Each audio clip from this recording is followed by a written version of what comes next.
प्रधानमंत्री मोदी फिर एक बार चुनावी मैदान में बनारस से नामांकन कर चुके हैं, लेकिन हर तरफ प्रधानमंत्री मोदी के एक और राजनीतिक दांव की चर्चा हो रही है। राजनीतिक गलियारों में हमेशा ये चर्चा रहती है कि अगर प्रधानमंत्री मोदी कहीं घूमने या टहलने भी जाएं तो उसमें भी राजनीति कहीं ना कहीं छिपी होती है।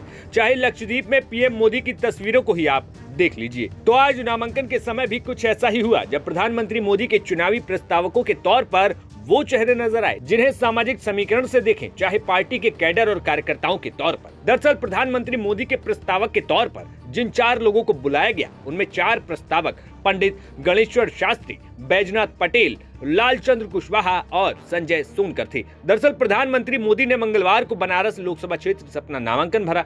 इससे पहले प्रधानमंत्री मोदी ने यहां गंगा नदी के किनारे दशाश्वमेध घाट पर पूजा अर्चना की। प्रधानमंत्री मोदी ने वैदिक चरणों के बीच गंगा घाट पर आरती भी की और इसके साथ ही उन्होंने काल भैरव मंदिर के दर्शन भी किए।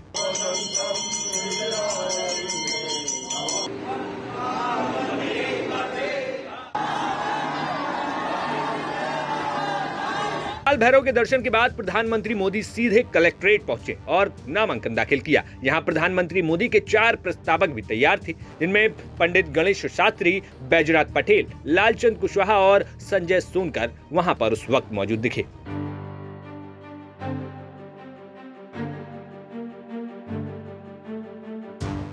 इन 4 प्रस्तावकों को देखें तो इसमें गणेश्वर शास्त्री वही हैं जिन्होंने अयोध्या में राम मंदिर के प्राण प्रतिष्ठा का शुभ मुहूर्त निकाला था। ये ब्राह्मण समाज से आते हैं। बैजनाथ पटेल ओबीसी समाज से आते हैं और संघ के पुराने और समर्पित कार्यकर्ता बताए गए। लालचंद कुशवाहा भी ओबीसी समुदाय से बताए गए हैं और संजय सोनकर दलित समाज से हैं। वहीं जब हमने बैजनाथ पटेल से प्रधानमंत्री मोदी के प्रस्तावक बनने पर सवाल पूछा तो सुनिए उन्होंने क्या कहा। बहुत खुशी हुई और ये तो मुझे याद है ही और मैं जानता ही हूँ कि भारतीय जनता पार्टी में कार्यकर्ताओं की इज्जत होती है। उसी लिहाज से आज जो 50 वर्षों के अनवरत प्रयास के बाद एक मौका मिला भाग्य से कि प्रधानमंत्री जी का प्रस्तावक बना, काफी खुशी है। क्या बोले प्रधानमंत्री जी आप? बस केवल हालचाल पूछे, बधाई दिए, इसके बाद अपना पर्चा भरा गया, वो अपने तरफ गए, हम अपने तरफ आए।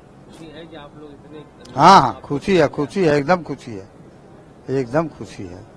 हाँ। क्या जिम्मेदारी थी? अभी तक आप क्या करते आ रहे थे और अब आगे किस तरह से, जैसे अभी चुनाव बाकी है, कैसे काम? चुनाव बाकी है। चुनाव 10 लाख के पार के लिए हम लोग सतत प्रयास रणनीति बनाए हैं, जो हम लोगों के ऊपर से गाइड भी हो रहा है। बस उसी जो गाइड होता है उसी पर हम लोग काम करते हैं। कितने सालों से आप पार्टी से जुड़े? हम आप मान लीजिए 74 से जुड़े हैं जनसंघ से। इसके साथ संजय सोनकर युवा प्रस्तावकों के तौर पर यहां नजर आए। उनसे जब प्रधानमंत्री मोदी के प्रस्तावक बनने को लेकर एक्सपीरियंस पूछा गया तो सुनिए क्या कुछ उन्होंने कहा। एक छोटे से कार्यकर्ता के रूप में हमेशा पार्टी का जो भी काम मिला मैं उसको करता चला गया और एक कार्यकर्ता अगर इतनी बड़ी सम्मान अगर संगठन हमको देता है तो इसके लिए मैं अपने संगठन को बहुत बहुत धन्यवाद देता हूँ। दूसरी तरफ आपको याद होगा 2014 में एक तरफ 5 प्रस्तावक आते हैं एक अलग अलग सेक्शन से, फिर 19 में और फिर 2024 में, और आप उनमें से एक हैं। हमेशा हमारे पूज्य प्रधानमंत्री जी कहते हैं कि सबका साथ सबका विकास, सबके विश्वास के साथ ये पार्टी चलती है। उसी के साथ मैं विश्वास भी रखता हूं और इसीलिए मुझे भी यहां प्रस्तावक के रूप में चयन। फिलहाल बनारस में 1 जून को 7वें और अंतिम फेज में वोटिंग है। ऐसे में देखना होगा कि 7वें फेज तक यूपी के पूर्वांचल की राजनीति कैसे बदलती है और क्या कुछ उसमें और तीखी जुबानी हमले होते हैं। ब्यूरो